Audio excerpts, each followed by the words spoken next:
എല്ലാവർക്കും നമസ്കാരം. ഈ വർഷത്തെ രാമായണ മാസ ആചരണ പരിപാടികളോടനുബന്ധിച്ച് കോട്ടയം തിരുനക്കര തൃക്കേക്കാട്ട് ശ്രീരാമ ദേവസ്ഥാനത്തിൽ പ്രവർത്തിക്കുന്ന പ്രസരം സംസ്കൃത സമാജത്തിലെ വിദ്യാർത്ഥികൾ അവതരിപ്പിക്കുന്ന രാമായണ പ്രഭാഷണ പരമ്പരയിൽ ഇന്ന് പ്രഭാഷണം അവതരിപ്പിക്കുന്നത് ശ്രീ കേശവചന്ദ്രൻ സർ PR. വിഷയം ശൂർപ്പണഖയുടെ ആഗമനം. അതാണ് ഇന്ന് സാർ അവതരിപ്പിക്കുന്ന വിഷയം. ശ്രീ കേശവചന്ദ്രൻ സാറിനെ ഏറ്റവും ആദരവോടും ബഹുമാനത്തോടും വിനയത്തോടും കൂടി പ്രഭാഷണം അവതരിപ്പിക്കുന്നതിനായിട്ട് ക്ഷണിക്കുന്നു.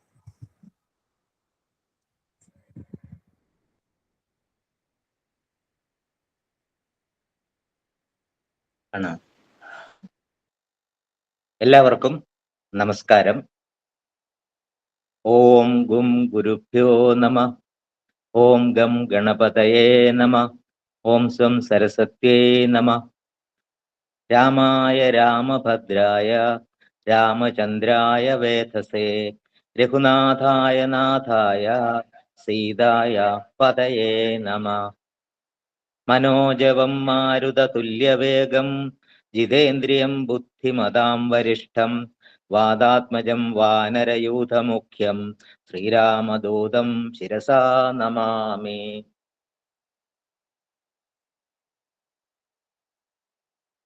സ്വാമിയാർ മഠത്തിലെ എല്ലാ ഗുരുശ്രേഷ്ഠർക്കും സമാദരണീയനായ മധുചേട്ടനും ഈ പരിപാടി വളരെ ഹൃദ്യമായി അവതരിപ്പിച്ച് കുട്ടികളെയും മുതിർന്നവരെയും ഒരുപോലെ പ്രോത്സാഹിപ്പിക്കുന്ന പരമേശ്വരൻ സാറിനും എന്നെ ശ്രവിക്കുന്ന എല്ലാ സജ്ജനങ്ങൾക്കും വിനീതമായ നമസ്കാരം. ശൂർപ്പണഖ ആഗമനം എന്ന വിഷയമാണ് ഇന്നിവിടെ പ്രഭാഷണത്തിന് തന്നിരിക്കുന്നത്. ശ്രീരാമനും സീതയും ലക്ഷ്മണനും ദണ്ഡകവനത്തിലേക്ക് പ്രവേശിച്ച ശേഷമുള്ള ഏറ്റവും പ്രധാനപ്പെട്ട കഥാസന്ദർഭമാണ് കാമപ്രതീകമായ ശൂർപ്പണഖയുടെ ആഗമനം. സ്വന്തം കർമ്മത്തിന്റെ ഫലം മനുഷ്യൻ അനുഭവിച്ചേ തീരൂ. സൽക്കർമ്മങ്ങൾ ചെയ്താൽ സൽഫലവും ദുഷ്കർമ്മങ്ങൾ ചെയ്താൽ അതനുസരിച്ച ദുഷ്ടഫലവും ആണ് ലഭിക്കുക. അത് പ്രകൃതി നിയമമാണ്. അതുകൊണ്ട് തന്നെ കഴിയുന്ന അത്രയും നല്ല കർമ്മങ്ങൾ ചെയ്ത് നല്ല ഫലങ്ങൾ അനുഭവിക്കുവാൻ എല്ലാവരും ശ്രമിക്കണം എന്നുള്ളതാണ് ഇതിൽ നിന്നും മനസ്സിലാവുന്നത്. ഇവിടെ നമുക്ക് മാതൃകയാകുന്നത് നല്ല മനുഷ്യരുടെ ജീവിതമാണ്. നല്ല മനുഷ്യരെന്ന് പറഞ്ഞാൽ ധാർമ്മിക ജീവിതം നയിക്കുന്നവർ എന്ന അർത്ഥം. അങ്ങനെ സമ്പൂർണമായും ധർമ്മമനുസരിച്ച് ജീവിച്ച ഒരു മനുഷ്യന്റെ കഥയാണ് ആദി കവിയായ വാൽമീകി നമ്മുടെ മുന്നിൽ അവതരിപ്പിക്കുന്നത്. വേദാംഗാദി വിദ്യാശാഖകളിൽ ഇതിഹാസ പുരാണങ്ങൾ എന്ന വിഭാഗത്തിൽപ്പെട്ട ഒരു ഇതിഹാസമാണ് രാമായണം. ഇതിഹാസം എന്നതിന് പുറമെ ആദികാവ്യം, ധർമ്മശാസ്ത്രം എന്നീ സ്ഥാനങ്ങളും രാമായണത്തിനുണ്ട്. ഇതിഹ ആസ്തേ അസ്മിൻ ഇതി ഇതിഹാസഃ. ഇതിൽ ഇതിഹ ഉള്ളത് കൊണ്ട് ഇതിഹാസം. ഇപ്രകാരം ഇവിടെ തീർച്ചയായും സംഭവിച്ചതാണ്, അതാണ് ഇതിഹാസം. ഇത് വെറും ഭാവനാത്മകമായ കെട്ടുകഥകളല്ല എന്ന് സാരം. സാഹിത്യശാസ്ത്രകാരന്മാർ കാവ്യലക്ഷണം നിർണയിക്കുന്നത് രാമായണത്തെ ആസ്പദമാക്കിയാണ് എന്ന് പറയുന്നു. മന്വാദികൾ വർണ്ണിച്ച വർണ്ണാശ്രമ ധർമ്മങ്ങൾ പരിപാലിക്കുന്നത് കൊണ്ട് ഇതൊരു ധർമ്മശാസ്ത്രവും ആകുന്നു. വിദ്യാഭ്യാസം കഴിഞ്ഞ് സ്വഗ്രഹത്തിലേക്ക് മടങ്ങുന്ന ശിഷ്യന് ഗുരുനാഥൻ നൽകുന്ന ഒരു അനുശാസനമുണ്ട് തൈത്തിരീയോപനിഷത്തിൽ. അത് തുടങ്ങുന്നത് സത്യം വദ ധർമ്മം ചര എന്ന ഉപദേശത്തോടു കൂടിയാണ്. സത്യം പറയണം, പക്ഷേ സത്യം പറയണമെങ്കിൽ ധർമ്മം ആചരിക്കണം. ഈ സത്യം വദ ധർമ്മം ചര എന്ന ഉപനിഷത് ഉപദേശത്തിന്റെ ഉപബ്രഹ്മണമാണ് രാമായണം. സത്യമൂർത്തിയും ധർമ്മമൂർത്തിയുമായ രാമനെ രാമോ വിഗ്രഹവാൻ ധർമ്മ എന്ന് വിശേഷിപ്പിച്ച് ധർമ്മവിഗ്രഹമായിട്ടാണ് ആദികവി നമ്മുടെ മുൻപിൽ അവതരിപ്പിക്കുന്നത്. രാമാദികൾക്ക് ആതിഥ്യം അരുളിയിട്ട് യാത്രയാക്കുന്ന അവസരത്തിൽ അഗസ്ത്യ മഹർഷി ശ്രീരാമനെ ഭക്തിപൂർവം സ്തുതിച്ചു. ദേവേന്ദ്രൻ തന്നെ ഏൽപ്പിച്ച വില്ലും അമ്പും ആവനാഴിയും വാളും ശ്രീരാമന് സമർപ്പിച്ചു. അനന്തരം ആനന്ദപരവശനായി ഇങ്ങനെ പറഞ്ഞു: ഭൂമിക്ക് ഭാരമായ രാക്ഷസ വംശത്തെ അങ്ങ് വളരെ വേഗം നശിപ്പിക്കണം. സാക്ഷാൽ മഹാവിഷ്ണുവായ അങ്ങ് മനുഷ്യനായി അവതരിച്ചത് തന്നെ രാക്ഷസ നിഗ്രഹത്തിനാണ്. ഇവിടെ നിന്ന് 2 യോജന പോയാൽ പഞ്ചവടിയിലെത്തും. അവിടെ താമസിച്ചുകൊണ്ട് വേഗത്തിൽ ദേവകാര്യങ്ങളൊക്കെ ചെയ്യണം. ഇപ്രകാരം അഗസ്ത്യ മഹർഷിയുടെ ഭക്തിപൂർവമായ സ്തുതിയും തത്വാർത്ഥപൂർണമായ സുഭാഷിതവും കേട്ട് ശ്രീരാമചന്ദ്രനും സീതയും ലക്ഷ്മണനും പഞ്ചവടിയിലെത്തി. ലക്ഷ്മണൻ അതിമനോഹരമായ ഒരു പർണശാലയും പുഷ്പങ്ങൾ കൊണ്ട് ഒരു കിടക്കയും ഉണ്ടാക്കി. ഉത്തമയായ ഗംഗാനദിയുടെ വടക്കേ തീരത്ത് ആ വനപ്രദേശത്ത് അയോധ്യാം അടവീം വിത്തി എന്ന സുമിത്രയുടെ ഉപദേശത്തെ സാർത്ഥകമാക്കിക്കൊണ്ട് അവർ മൂവരും സന്തോഷത്തോടെ വസിച്ചു. ലക്ഷ്മണൻ പല വിധത്തിലുള്ള ഫലമൂലാദികൾ കൊണ്ടുവന്ന് നിത്യവും അവർക്ക് നൽകും. രാത്രികാലത്ത് ഉറങ്ങാതെ അമ്പുമില്ലും ധരിച്ച് അവരുടെ സുരക്ഷയ്ക്ക് വേണ്ടി ഭക്തിപൂർവം കാവൽ നിൽക്കും. പ്രഭാതത്തിൽ മൂവരും ഗൗതമി നദിയിൽ പോയി കുളിച്ച് അർഘ്യങ്ങൾ നൽകി മടങ്ങുമ്പോൾ ലക്ഷ്മണൻ വെള്ളവും കൊണ്ടുവരും. അങ്ങനെ വളരെ സന്തോഷപൂർവം അവർ മൂവരും അവിടെ കഴിഞ്ഞു വരുന്നു. അപ്പോഴാണ് കാമരൂപിണിയായ ശൂർപ്പണഖയുടെ ആഗമനം. കാമോദ്ദീപകമായ ഏതു വസ്തു കണ്ടാലും അതിൽ ആസക്തി ഉണ്ടാവുക സ്വാഭാവികമാണ്. കാമം ഉത്തേജിപ്പിക്കപ്പെടുകയും സ്വാഭാവികം. കാമത്തെ സ്വീകരിച്ചാലും തിരസ്കരിച്ചാലും ദോഷം തന്നെയാണെന്ന് ശൂർപ്പണഖയുടെ കഥ നമുക്ക് മനസ്സിലാക്കി തരും. മണ്ണിൽ പതിഞ്ഞ കാലടികളുടെ ഭംഗി, ആ പാദ സൗന്ദര്യം കണ്ടാണ് അവൾ രാമനിൽ ആകൃഷ്ടയായത്. പാദസൗന്ദര്യം കൊണ്ട് ഒരു പുരുഷനിൽ ഒരു സ്ത്രീ അനുരക്തിയായ ചരിത്രം വേറെ ഉണ്ടോ എന്ന് എനിക്കറിയത്തില്ല.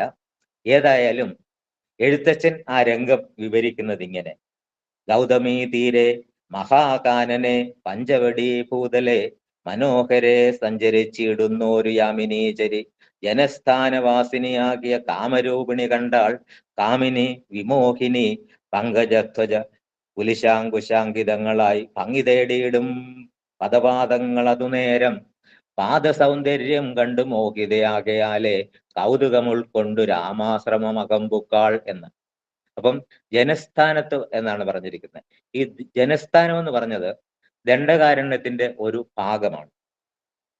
ഗോദാവരി, കൃഷ്ണ എന്നീ നദികൾക്ക് മധ്യേ പഞ്ചവടി, നാസിക് എന്നിവ ഉൾപ്പെടുന്ന പ്രദേശം. രാമാദികൾ വനവാസകാലത്ത് താമസിച്ചിരുന്നത് ഇവിടെയായിരുന്നു. കാമരൂപിണി എന്ന് പറഞ്ഞാൽ ഇഷ്ടം പോലെ രൂപം ധരിക്കാൻ കഴിവുള്ളവൾ എന്ന് ആണ് അർത്ഥം. പക്ഷെ ഇവിടുത്തെ ഈ പ്രത്യേക സാഹചര്യത്തിൽ വേണമെങ്കിൽ ആരെയും കാമപരവശരാക്കാൻ കഴിവുള്ളവൾ അല്ലെങ്കിൽ അതുപോലെ രൂപമുള്ളവൾ എന്ന് വേണമെങ്കിലും പറയാം. കാമിനി എന്ന് പറഞ്ഞാൽ സുന്ദരി എന്നർത്ഥം. വിമോഹിനി എന്ന് പറഞ്ഞാൽ നല്ലവണ്ണം മോഹിപ്പിക്കുന്നവൾ എന്നാണ് അർത്ഥം. പിന്നെ താമര, കൊടിമരം, വജ്രായുധം, ആനത്തോട്ടി എന്നീ അടയാളങ്ങളോട് കൂടിയ കാൽപ്പാടുകൾ കണ്ട് മോഹിതയായി രാമാശ്രമത്തിൽ എത്തിച്ചേർന്നു എന്നാണ് പറയുന്നത്. ഉത്തമ പുരുഷന്മാരുടെ പാദങ്ങളിൽ മേൽ പറഞ്ഞ അടയാളങ്ങൾ കാണുമെന്ന് സാമുദ്രിക ശാസ്ത്രം സാക്ഷ്യപ്പെടുത്തുന്നുണ്ട്. അനേകം ആദിത്യ മണ്ഡലങ്ങൾ ഒത്തുചേർന്നതുപോലെ ഉജ്ജ്വലിപ്പിക്കുന്നതിനും സൂര്യവംശജനും കാമകോമളനുമായ ശ്രീരാമചന്ദ്രൻ സീതാദേവിയോടൊപ്പം വസിക്കുന്നത് കണ്ട് അവൾ കാമാർത്തിയായി. എഴുത്തച്ഛൻ ഇങ്ങനെ വളരെ ലാഘവത്തോടു കൂടിയാണ് ശൂർപ്പണഖയുടെ വരവിനെ വിവരിക്കുന്നത്. പക്ഷെ വാൽമീകി മഹർഷി മറ്റൊരു വിധത്തിലാണ് ഈ സന്ദർഭം വിവരിക്കുന്നത്. സുമുഖം ദുർമുഖീ രാമം വൃത്തമധ്യം മഹോദരി വിശാലാക്ഷം വിരൂപാക്ഷി സുകേശം താമ്രമൂർധജ പ്രിയരൂപം വിരൂപ സാ സുസ്വരം ഭൈരവസ്വന തരുണം ദാരുണ വൃദ്ധാ ദക്ഷിണം വാമഭാഷിണി എന്നിങ്ങനെ. അതായത് ന്യായവൃത്തം സുദുർവൃത്തം, ദുർമുഖി സുമുഖനെ എന്ന പോലെ മഹോദരി കൃശോദരനെ, വിരൂപാക്ഷി വിശാലാക്ഷനെ, താമ്രകേശി സുകേശനെ, വിരൂപ പ്രിയരൂപനെ, ഭൈരവനാദിനി സുശബ്ദനെ, ഘോരവൃത്ത തരുണനെ, വക്രഭാഷിണി ഋജുഭാഷിയെ, ദുർവൃത്ത സുവൃത്തനെ, ക്രൂരരൂപിണി രൂപനെ, അങ്ങനെ എല്ലാ ദ്വന്ദ്വങ്ങളും ഇവർ തമ്മിൽ വ്യത്യസ്തമായിട്ട് വിരോധം ഉള്ളതാണ്. അതുകൊണ്ട് ഇവർ തമ്മിൽ ഒരു കാരണവശാലും ചേരുകയില്ലെന്ന് വേണമെങ്കിലും നമുക്ക് അനുമാനിക്കാം. അപ്പൊ അങ്ങനെയുള്ള ആ രാക്ഷസി ഒരു സുന്ദരിയുടെ രൂപം ധരിച്ച് പുഞ്ചിരിയോടുകൂടി ലക്ഷ്മീകാന്തനായ ശ്രീരാമനോട് ഇങ്ങനെ പറഞ്ഞു, അല്ലെങ്കിൽ ചോദിച്ചു: ആരുടോ ഭവാൻ, ചൊല്ലിയിട ആരുടെ പുത്രനെന്നും, നേരോടെന്തിവിടേക്ക് വരുവാൻ മൂലമെന്നും, എന്തിനു ധരിച്ചത് ജഡാവൽക്കലാദികളെല്ലാം, എന്തിനു ധരിച്ചത് താപസവേഷമെന്നും. അതായത് താപസവേഷത്തിൽ ജടയും ധരിച്ച് ഭാര്യയോടൊത്ത് ശരചാപങ്ങളും ധരിച്ച് രാക്ഷസ സേവിതമായ ഈ വനപ്രദേശത്ത് വന്നു ചേർന്നത് എന്തിനാണ്? എന്തിനു വന്നു? ഉള്ളത് പറയണം. അതോടുകൂടി തന്നെ രാക്ഷസ രാജാവായ രാവണന്റെ സഹോദരിയാണ് താനെന്ന് സ്വയം പരിചയപ്പെടുത്തുകയും ചെയ്യുന്നു. അതിനുത്തരമായി രാമൻ പറഞ്ഞു: സുന്ദരി, കേട്ടുകൊള്ളുക. അയോധ്യയിലെ രാജാവായ ദശരഥന്റെ മകനായ രാമനാണ് ഞാൻ. ഇത് എൻ്റെ ഭാര്യ ജനക മഹാരാജാവിന്റെ പുത്രിയാണ്. ഇവൻ എൻ്റെ സഹോദരൻ ലക്ഷ്മണൻ ആണ്. മനോഹരി, എന്നെ കൊണ്ട് എന്തെങ്കിലും കാര്യം സാധിക്കാനുണ്ടെങ്കിൽ ധൈര്യമായിട്ട് മടി കൂടാതെ പറയുക എന്ന് ശ്രീരാമൻ പറഞ്ഞു. സുന്ദരി, മനോഹരി എന്നൊക്കെയുള്ള സംബോധനകൾ കേട്ടപ്പോൾ രാമൻ തന്റെ കെണിയിൽ വീണു എന്ന് ചിലപ്പോൾ അവൾ ധരിച്ചിട്ടുണ്ടാകാം.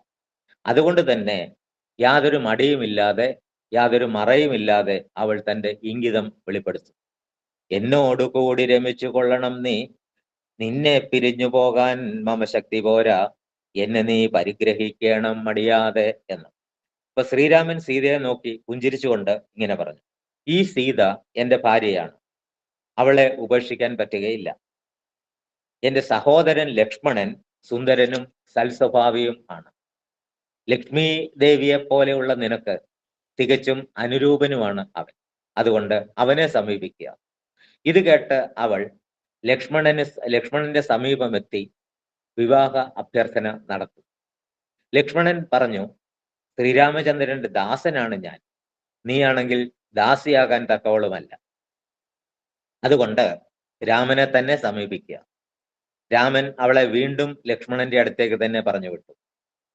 അങ്ങനെ അവർ രണ്ടുപേരോടും മാറി മാറി വിവാഹാഭ്യർത്ഥന നടത്തി.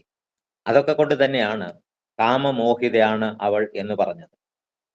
അത്യാരൂഢോ ഹി നാരീണാം അകാലജ്ഞോ മനോഭവ. സ്ത്രീകളുടെ കരകവിഞ്ഞ കാമവികാരം കാലം അറിയാറില്ലല്ലോ എന്ന് കാളിദാസൻ പറഞ്ഞതും അതുകൊണ്ട് തന്നെയാണ്. സ്വയം അഭിയോഗിനി ഹി സദ്യ സൗഭാഗ്യം ദഹതി എന്ന് കാമശാസ്ത്രത്തിൽ പറയുന്നു. അതായത് സമയം അസമയത്ത് ഉള്ള കാമം, അല്ലെങ്കിൽ കാലം അറിയാതെയുള്ള കാമം വരികയാണെങ്കിൽ അത് സ്വയം നാശത്തിന് കാരണമാകും എന്ന് പറയും. മാത്രവുമല്ല, ഭാര്യാസമേതനായിട്ടിരിക്കുന്ന ഒരു പുരുഷന്റെ അടുത്ത് മറ്റൊരു സ്ത്രീ പ്രേമാഭ്യർത്ഥന നടത്തുന്നത് അനുയോജ്യമല്ല എന്നും പറയുന്നുണ്ട്. അപ്പൊ അങ്ങനെ അങ്ങോട്ടും ഇങ്ങോട്ടും ശ്രീരാമനും ലക്ഷ്മണനും ശൂർപ്പണഖയെ പറഞ്ഞു വിട്ടപ്പോൾ അങ്ങനെ അങ്ങോട്ടും ഇങ്ങോട്ടും ഓടിക്കുന്നതിന് നമ്മൾ പന്ത് തട്ടുക എന്നൊക്കെ പറയാറുണ്ട്. പക്ഷേ കാളിദാസൻ അതിന് രസകരമായ ഒരു ഉപമയാണ് ഇവിടെ പ്രയോഗിച്ചിരിക്കുന്നത്. ഉഭയകൂല നദി ഇവ എന്ന്. അതായത് ഇരുകരയ്ക്കും ചെന്ന് അലയ്ക്കുന്ന ആറുപോലെ എന്നർത്ഥം. ജ്യേഷ്ഠാഭിഗമനാൽ പൂർവം തേനപ്യ അനഭിനന്ദിത സാഭുദ്രാമോ ശ്രേയാ പോയോ നദീവോഭയകൂലാഭാഗ് എന്ന്. ആദ്യം ജ്യേഷ്ഠന്റെ അടുക്കലാണല്ലോ പോയത് എന്ന് വെച്ച് അദ്ദേഹത്താലും അഭിനന്ദിക്കപ്പെടാത്ത അവൾ ഇരുകരയ്ക്കും ചെന്നലയ്ക്കുന്ന ആറെന്ന പോലെ വീണ്ടും ശ്രീരാമനെ വന്ന് ആശ്രയിച്ചു എന്നാണ് പറയുന്നത്. അങ്ങനെ രണ്ടുപേരും അവളുടെ ആവശ്യത്തെ നിഷ്കരുണം നിരാകരിച്ചപ്പോൾ കാമവും ആശാഭംഗവും കൊണ്ട് കോപവും അതിപ്രേമവും ആലസ്യവും പൂണ്ട് രാക്ഷസിയപ്പോൾ മായാരൂപവും വേർപെട്ട് അഞ്ജനശൈലം പോലെ കായാകാരവും ഘോരദംഷ്ട്രയും കൈക്കൊണ്ടേറ്റം കമ്പം ഉൾക്കൊണ്ട് സീതാദേവിയോടടുത്തപ്പോൾ രാമൻ തടുത്തു നിർത്തുവാൻ ശ്രമിച്ചപ്പോൾ ബാലകൻ കണ്ടു ശീഘ്രം കുതിച്ചു ചാടി വന്നു വാളുറയൂരി കാതും മുലയും മൂക്കുമെല്ലാം ഛേദിച്ച നേരം അവൾ അലറിമുറയിട്ട നാദത്തെ കൊണ്ട് ലോകമൊക്കെ നീലപർവ്വതത്തിന്റെ മുകളിൽ നിന്നു ചാടി 4-5 വഴി വരും അരുവിയാറുപോലെ ചോരയുമൊലിപ്പിച്ചു കാളരാത്രിയെ പോലെ കോരയാം നിശാചരി വേഗത്തിൽ നടകൊണ്ടാൾ. അങ്ങനെയാണ് പറഞ്ഞിരിക്കുന്നത്. കാമാധിക്യം, ആശാഭംഗം, കോപം, പ്രേമം, ആലസ്യം എന്നിവയാൽ പ്രതികാരദാഹിയായ അവൾ തന്റെ മായാരൂപം ഉപേക്ഷിച്ചിട്ട് അഞ്ജന പർവ്വതം പോലെ ഭീമാകാരമായ രൂപം കൈക്കൊണ്ടു എന്നാണ് പറഞ്ഞിരിക്കുന്നത്. ഇവിടെ ശൂർപ്പണഖ എന്നുള്ള പേര് ശൂർപ്പം പോലെ നഖമുള്ളവൾ എന്നാണ് അർത്ഥം. ശൂർപ്പം എന്ന് വെച്ചാൽ മുറം. അപ്പം അത്രയും വലിപ്പമുള്ള നഖമുള്ളവൾ എന്നർത്ഥം. നമ്മൾ ഈ ആനയുടെ ഒക്കെ നഖം കണ്ടിട്ടുണ്ട്. ആനയുടെ നഖം വലുതാണ്. അപ്പൊ ആ നഖത്തിനനുസരിച്ച് ആനയുടെ ആകാരം, വലിപ്പം, ശരീര വലിപ്പം നമുക്ക് കാണാം. അപ്പം ആ ആനയുടെ നഖത്തിന്റെ 10-100 ഇരട്ടി വലിപ്പമുള്ള നഖമുള്ളവളാകുമ്പോൾ ആ ശൂർപ്പണഖയുടെ ശരീര വലിപ്പം ഒന്ന് ആലോചിക്കാം. അപ്പൊ അതുകൊണ്ട് തന്നെയാണ് അഞ്ജനശൈലം ഭീമാകാരമായ രൂപം എന്നൊക്കെ പറയാനുള്ള കാരണവും. അപ്പൊ അങ്ങനെ ഉള്ള ആ ഭീമാകാരമായ രൂപം ധരിച്ച ആ രാക്ഷസി കോപം കൊണ്ട് വിറച്ച് ദംഷ്ട്രകൾ പുറത്തു കാട്ടിക്കൊണ്ട് സീതയോട് അടുത്തപ്പോൾ ശ്രീരാമൻ സംഭ്രമത്തോടുകൂടി തടയാൻ ശ്രമിച്ചപ്പോൾ ലക്ഷ്മണൻ പെട്ടെന്ന് ചാടി വന്ന് അവളുടെ കാതും മുലയും മൂക്കും ഛേദിച്ചു. പക്ഷെ മൂക്കും ചെവിയും ഛേദിച്ചു എന്നേ മൂലകൃതിയിലുള്ളൂ. ഇത്യുക്തോ ലക്ഷ്മണസ്തസ്യ വൃദ്ധോ രാമസ്യ പശ്യതക ഉദ്ധൃത്യ ഖഡ്ഗം ചിച്ഛേദ കർണനാസേ മഹാബലഹ എന്നേ പറഞ്ഞിട്ടുള്ളൂ. പിന്നെ എഴുത്തച്ഛൻ എന്തിനാണ് അവിടെ മുലയും കൂടെ ഛേദിച്ചതെന്ന് നമുക്കറിയത്തില്ല. ഏതായാലും അഞ്ജനശൈലം പോലെ പർവ്വതത്തിന്റെ മുകളിൽ നിന്നും 4-5 ഭാഗത്തു കൂടി കുതിച്ചൊഴുകുന്ന അരുവികളെന്ന പോലെ ചോരയും ഒലിപ്പിച്ചുകൊണ്ട് കാളരാത്രിയെ പോലെ ഭയങ്കരിയായ ആ രാക്ഷസി അതിവേഗത്തിൽ നടന്നുപോയി എന്നാണ് പറയുന്നത്. ഇവിടെ വാൽമീകിയോ എഴുത്തച്ഛനോ പോലും ചിലപ്പോൾ ചിന്തിച്ചിട്ടില്ലാത്ത ഒരു ഭാവനയാണ് കാളിദാസൻ കാഴ്ചവെക്കുന്നത്. സംരംഭം മൈഥിലീഹാസ ക്ഷണസൗമ്യാം നിനായതാം നിവാദസ്തിമിതാം വേലാം ചന്ദ്രോദയ വിബോധത്തെ എന്നാണ് പറഞ്ഞിരിക്കുന്നത്. അതായത് രാമനും ലക്ഷ്മണനും ശൂർപ്പണഖയെ അങ്ങോട്ടും ഇങ്ങോട്ടും പന്ത് തട്ടുന്നത് പോലെ ഓടിച്ചത് കണ്ടപ്പോൾ സീത ചിരിച്ചുപോയി. അപ്പൊ സീതയുടെ ആ പരിഹാസ ചിരിയാണ് കാറ്റില്ലായികയാൽ അടങ്ങിക്കിടന്ന കടലിനെ ചന്ദ്രോദയം എന്ന പോലെ ക്ഷോഭിപ്പിച്ചു വിട്ടു എന്ന് പറഞ്ഞിരിക്കുന്നു. ഫലം അസ്യോപഹാസസ്യ സദ്യ പ്രാപ്സ്യ പശ്യമാം മൃഗ്യാപരിഭവോ വ്യാഘ്രാമിത്യവേഹി ത്വയാകൃതം എന്നാണ് വളരെ കോപത്തോടുകൂടി ശൂർപ്പണഖ പറയുന്നത്. ഈ പരിഹസിച്ചതിന്റെ ഫലം നിനക്ക് ഉടനെ തന്നെ കിട്ടും, നോക്കിക്കോ. പെൺപുലിയെ പെൺമാൻ കടന്നാക്രമിക്കുന്നത് പോലെയാണ് നീ ചെയ്തതെന്ന് മനസ്സിലാക്കിക്കോ എന്ന് ആണ് ഈ ശൂർപ്പണഖ വളരെ ക്രോധത്തോടുകൂടി സീതയോട് പറയും. ഇവിടെ സുന്ദരികളായ സ്ത്രീകളുടെ പുഞ്ചിരി അത് പരിഹാസാത്മകമാകുമ്പോൾ പരിണാമം പ്രവചനാതീതമാണ്. ഇവിടെ സീതയുടെ പുഞ്ചിരിയാണ്, ആ പരിഹാസമായ പുഞ്ചിരിയാണ് ശൂർപ്പണഖയെ പ്രകോപിപ്പിച്ചത്. അതുപോലെ തന്നെ ദ്രൗപദിയുടെ ഒരു പരിഹാസ ചിരിയാണ് ദുര്യോധനെ പ്രകോപിപ്പിച്ചത് എന്ന് നമുക്ക് അറിയാം. കാളരാത്രിയെ പോലെ ഘോരയാം നിശാചരി വേഗേന നടകൊണ്ടാൾ എന്നാണ് പറഞ്ഞത്. ഈ കാളരാത്രിയുടെ പ്രസക്തി എന്താണ്, അതിന്റെ സാങ്കത്യം എന്താണെന്നോ? കാളരാത്രി എന്ന് പറഞ്ഞാൽ മരണരാത്രിയുടെ ദേവത, കാലന്റെ സഹോദരി എന്നൊരു സങ്കല്പവും. കറുത്തു കൺവായി കൊടുത്തു രക്തമാല്യാനുലേപയായി രക്താംബരാസ്യായി ഞാനേ കയറേന്തുന്നു നാരി എന്ന് കാളരാത്രിയെ പറ്റി മഹാഭാരതം സൗപ്തിക പർവത്തിൽ വിവരിച്ചിട്ടുണ്ട്. അങ്ങനെ ഇത് കഴിഞ്ഞ മൂക്കുമലയും ഒക്കെ ഛേദിച്ചു കഴിഞ്ഞപ്പോൾ രാക്ഷസ നായകനായന്റെ കരന്റെ മുന്നിൽ ചിറകറ്റ പർവ്വതം പോലെ ശൂർപ്പണഖ ചെന്ന് വീണു. കരഞ്ഞുകൊണ്ട് നടന്ന സംഭവങ്ങൾ വിവരിച്ചു. കോപാകുലനായി യുദ്ധത്തിന് വന്ന കരദൂഷണ തൃശിരാക്കളെയും അവരുടെ 14,000-ഓളം വരുന്ന വൻ രാക്ഷസ പടയെയും രാമൻ കേവലം 3.25 നാഴിക കൊണ്ട് വധിച്ചു. ഇത് കണ്ട ശൂർപ്പണഖ ദുഃഖഭാരത്താൽ നിലംപതിച്ചു. പിന്നെ രാവണന്റെ അടുത്തേക്ക് നടന്നതെല്ലാം പറയുവാനായി പോയി. സാക്ഷാൽ അഞ്ജനശൈലം പോലെ രാവണന്റെ മുൻപിൽ ചെന്ന് വീണ് മൂക്കും മുലയും കാതുമറ്റ് മുറവിളി കൂട്ടുന്ന സഹോദരിയോട് കാര്യം അന്വേഷിച്ച രാവണനോട് ശൂർപ്പണഖ തികച്ചും വ്യത്യസ്തമായ ഒരു സമീപനമാണ് ഇവിടെ സ്വീകരിക്കുന്നത്. ആദ്യമായി രാവണനെ പ്രകോപിപ്പിക്കുവാനായി അവനെ പരിഹസിക്കുന്നു. അങ്ങ് ഭ്രാന്തനാണ്, മദ്യപനാണ്, സ്ത്രീജിതനാണ്, നീ ഒന്നും അറിയുന്നവനല്ല, നിന്നെ രാജാവെന്ന് പറയുന്നത് പോലും വെറുതെയാണ്. ഖരദൂഷണ തൃശ്ശിരാക്കളും അവരുടെ വൻപടയും രാമന്റെ അമ്പുകളേറ്റ് മരിച്ചതുപോലും നീ അറിഞ്ഞില്ല, കഷ്ടം തന്നെ എന്ന് പറഞ്ഞ് രാവണനെ പ്രകോപിപ്പിക്കുന്നു. അപ്പോൾ ഖരദൂഷണ തൃശ്ശിരാക്കൾ മരിക്കാനുള്ള കാരണം എന്താണെന്ന് രാവണൻ അന്വേഷിക്കുന്നു. അപ്പോൾ അവൾ രാവണനോട് പറയുന്നത് ഇങ്ങനെ: ഇവിടെയാണ് ശൂർപ്പണഖയുടെ നയചാതുര്യവും കുരുട്ടുബുദ്ധിയും പ്രകടമാകുന്നത്. സുന്ദരികളായ സ്ത്രീകൾ രാവണന്റെ ദൗർബല്യമാണെന്ന് നന്നായി അറിയാവുന്ന അവൾ ആ ദൗർബല്യം തന്നെ മുതലെടുക്കുവാൻ തീരുമാനിച്ച് കള്ളം പറയുന്നു. ഒരു ദിവസം ജനസ്ഥാനത്ത് കൂടെ സഞ്ചരിച്ച് പഞ്ചവടിയിലെത്തിയ ഞാൻ രാമന്റെ ആശ്രമത്തിലെത്തി. വർദ്ധിച്ച തേജസ്സോടെ പത്നി സമേതനായി സഹോദരനായ ലക്ഷ്മണനോടും കൂടി ഇരിക്കുന്ന ശ്രീരാമന്റെ അടുത്ത് ഞാൻ ചെന്നു. ശ്രീരാമന്റെ മടിത്തട്ടിലിരിക്കുന്ന അതിസുന്ദരിയായ ആ സ്ത്രീയെ കണ്ട് ഞാൻ വിസ്മയപ്പെട്ടു പോയി. അവൾ സീതയെ വർണ്ണിക്കുന്നത് ഇങ്ങനെയാണ്: ശ്രീരാമോത്സംഗേ വാഴും ഭാമിനി തന്നെ കണ്ടാൽ നാരികളീ വണ്ണം മറ്റില്ലല്ലോ ലോകത്തിങ്കൽ, ദേവഗന്ധർവനാഗ മാനുഷ നാരിമാരിലേവം കാണുവാനുമില്ല കേൾപ്പാനുമില്ല നൂനം, ഇന്ദിരാദേവിതാനും ഗൗരിയും വാണിമാതും ഇന്ദ്രാണിതാനും മറ്റുള്ള അപ്സര സ്ത്രീവർഗവും നാണം പൂണ്ടൊളിച്ചിടും അവളെ വഴി പോലെ കാണുമ്പോൾ അങ്കനും ദേവതയവളല്ലോ. അങ്ങനെയുള്ള ഈ വർണ്ണന, അങ്ങനെയുള്ള ഈ ആ സുന്ദരിയെ നിന്റെ ഭാര്യയാക്കാൻ യോഗ്യയാണെന്ന് കണ്ട ഞാൻ അവളെ ഇങ്ങ് കൂട്ടിക്കൊണ്ടുവരാൻ ഒരുങ്ങിയപ്പോൾ രാമന്റെ നിയോഗപ്രകാരം ലക്ഷ്മണൻ എന്റെ കാതും മൂക്കും മുലയും ഒക്കെ അരിഞ്ഞു കളഞ്ഞു എന്നാണ് ശൂർപ്പണഖ പറയുന്നത്. ആ സുന്ദരിയായ സീതയെ നിന്റെ ഭാര്യയാക്കിയാൽ നിന്റെ ജന്മം സഫലമാകും എന്നും ശൂർപ്പണഖ ചേർന്നു. അതിനുവേണ്ടി പ്രയത്നിക്കാൻ ഉപദേശിക്കുന്നു. അവൾ ഒരു മുന്നറിയിപ്പ് കൂടെ കൊടുക്കുന്നുണ്ട്: ശ്രീ പരമേശ്വരന് പോലും രാമന്റെ നേരെ നിന്ന് പൊരുതുവാൻ സാധിക്കയില്ല. അതുകൊണ്ട് ആ ബാലന്മാരെ ഏതെങ്കിലും മായയിൽ കുടുക്കി മോഹിപ്പിച്ചിട്ട് ആ സുന്ദരിയെ തട്ടിക്കൊണ്ട് പോരുവാനേ കഴിയുകയുള്ളൂ എന്ന് ഒരു മുന്നറിയിപ്പ് കൊടുക്കുന്നു.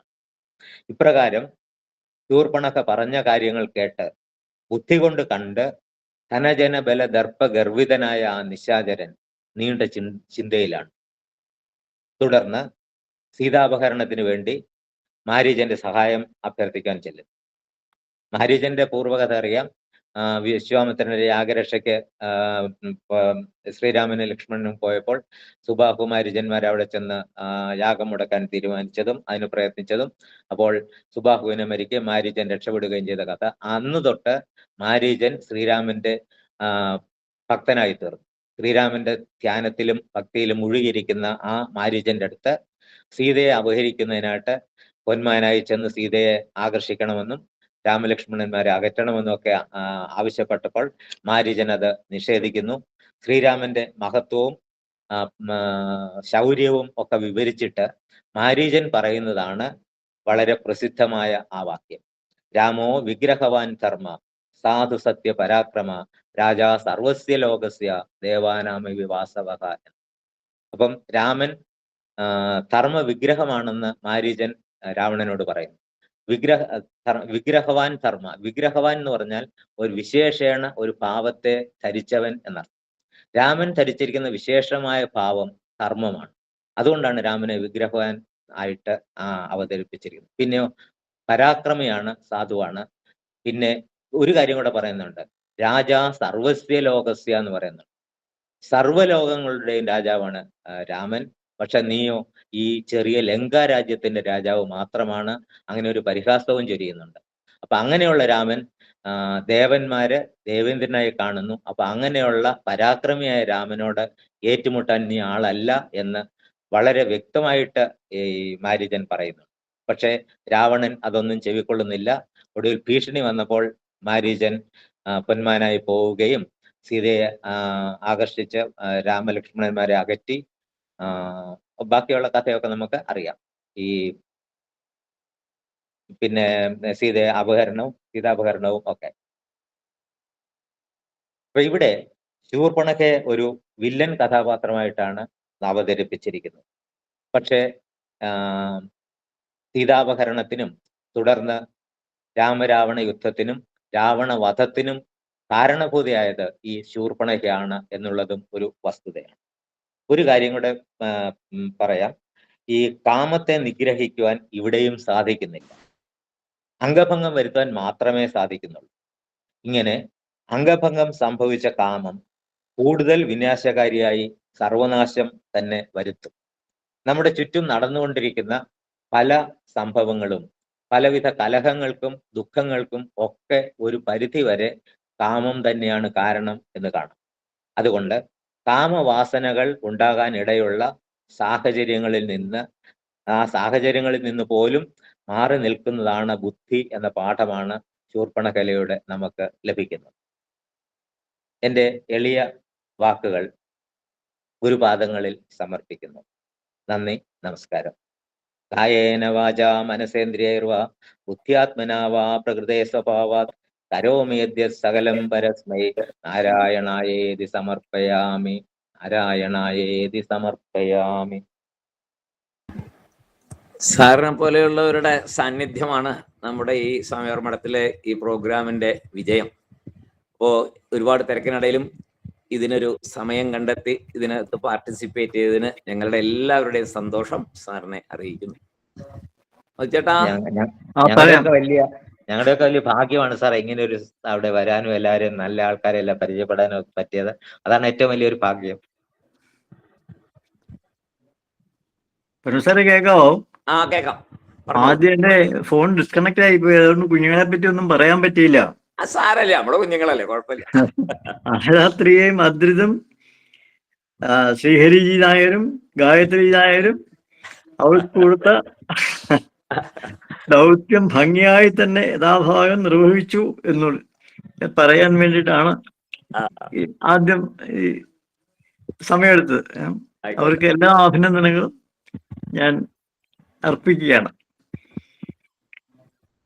പിന്നെ ഇപ്പോൾ ആരണ്യകാണ്ഡത്തിലെ അധർമ്മചാരിയായ ശൂർപ്പണഖയുടെ ദുരന്തകഥയാണ് കേശവേന്ദ്ര സാറ് നമ്മളെ പഠിപ്പിച്ചത്. അത് ഒരുപാട് ഉദാഹരണങ്ങളും വിശദീകരിക്കാനായിട്ട് കണ്ടെടുത്തിട്ടുണ്ട്, അദ്ദേഹം തെരഞ്ഞെടുത്തിട്ടുണ്ട്. ഉപനിഷത്തും കാളിദാസ കൃതികളും കാമശാസ്ത്രവും വാൽമീകി രാമായണവും മഹാഭാരതത്തിലെ കഥാമുഹൂർത്തങ്ങളും ഒക്കെ ഉത്ബോധിപ്പിച്ചുകൊണ്ട് ഏറ്റവും ശ്രേഷ്ഠമായ രീതിയിൽ തന്നെ പഠിപ്പിച്ചു. ദുർവൃത്തിയായ ഒരു സ്ത്രീയുടെ ജീവിതം ഉദാഹരിച്ചുകൊണ്ട് ധർമ്മത്തിന്റെ സന്ദേശം നമ്മളെ ഒന്നുകൂടി ഓർമ്മിപ്പിക്കുകയായിരുന്നു ചെയ്തത്. അതും വിദഗ്ധനായ ഒരു അധ്യാപകന്റെ ശൈലിയിൽ കൂടെ തന്നെ. അതിൽ അങ്ങേയറ്റം സന്തോഷമുണ്ട്. പ്രൊഫസർ കേശവേന്ദ്ര സാറും സഹധർമ്മിണിയായ ശൈലജ ടീച്ചറും രാമായണ തത്വങ്ങൾ ഉൾക്കൊണ്ട് ജീവിതം നയിക്കുന്ന സുഹൃത്തുക്കളാണ്, എനിക്കറിയാം. അവർ രണ്ടുപേരുടെയും പാദങ്ങളിൽ എൻ്റെ വിനീത നമസ്കാരം അർപ്പിക്കുന്നു. ഞങ്ങളെ നല്ല സന്ദേശങ്ങൾ നൽകി പഠിപ്പിച്ചതിന് പ്രത്യേകം അഭിനന്ദനങ്ങൾ അർപ്പിക്കുന്നു. മധുചേട്ടന്റെ വാക്കുകൾക്ക് അതീവ സന്തോഷമുണ്ട്. വളരെയധികം നന്ദി. മധുചേട്ടന്റെ പാദങ്ങളിൽ സാഷ്ടാംഗം പ്രണമിക്കും. ഭഗവാനെ നാരായണ.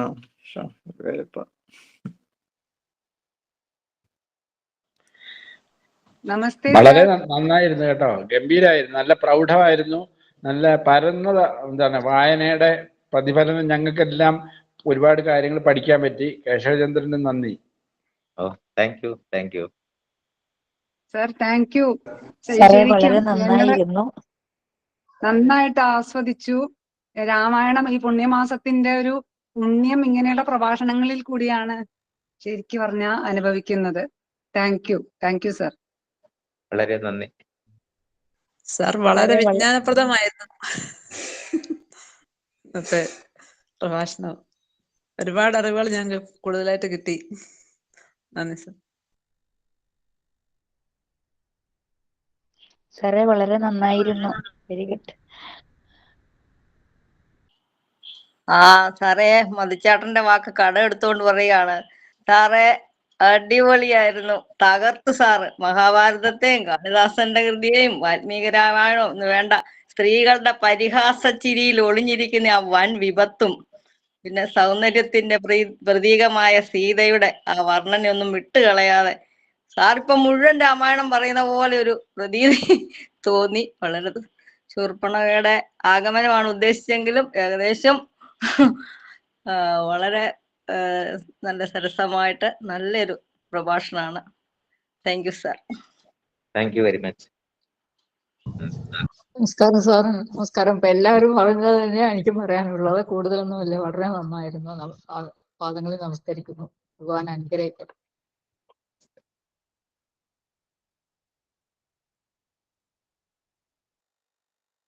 നമ്മുടെ നാളത്തെ പരിപാടി, നാളെ 3 കുട്ടികളാണ് പങ്കെടുക്കുന്നത്. Amrutha R Nair, Parvathy P R, Arjun Pradeep. പ്രസരം സംസ്കൃത സമാജത്തിലെ വിദ്യാർത്ഥികളുടെ പരിപാടിയിൽ നാളെ ശ്രീമതി ശൈലജ പി എസ് ജടായുസ്തുതി എന്ന വിഷയത്തെ ആസ്പദമാക്കി നമ്മളോട് സംസാരിക്കും. എല്ലാവരും നേരത്തെ തന്നെ ഓൺലൈനിൽ വരിക, എല്ലാവരെയും അഭിനന്ദിക്കുക, കുട്ടികളെയൊക്കെ പ്രോത്സാഹിപ്പിക്കുക. വലിയവരുടെ പ്രഭാഷണത്തിൽ നിന്നുള്ള പാഠങ്ങളൊക്കെ മനസ്സിലാക്കി രാമായണ മാസം നമ്മുടെ ഉള്ളിൽ ഒരുപാട് നന്മ നമ്മളിൽ പടർത്താൻ സഹായിക്കട്ടെ. അതിന് ഭഗവാൻ അനുഗ്രഹിക്കട്ടെ എന്നും കൂടി പ്രാർത്ഥിച്ചുകൊണ്ട് നമുക്ക് വീണ്ടും നാളെ കാണാം. എല്ലാവർക്കും നമസ്കാരം. അഭിനന്ദനങ്ങൾ അറിയിച്ച എല്ലാവർക്കും ഒന്നുകൂടി നന്ദി അറിയിക്കുന്നു. നന്ദി, നമസ്കാരം.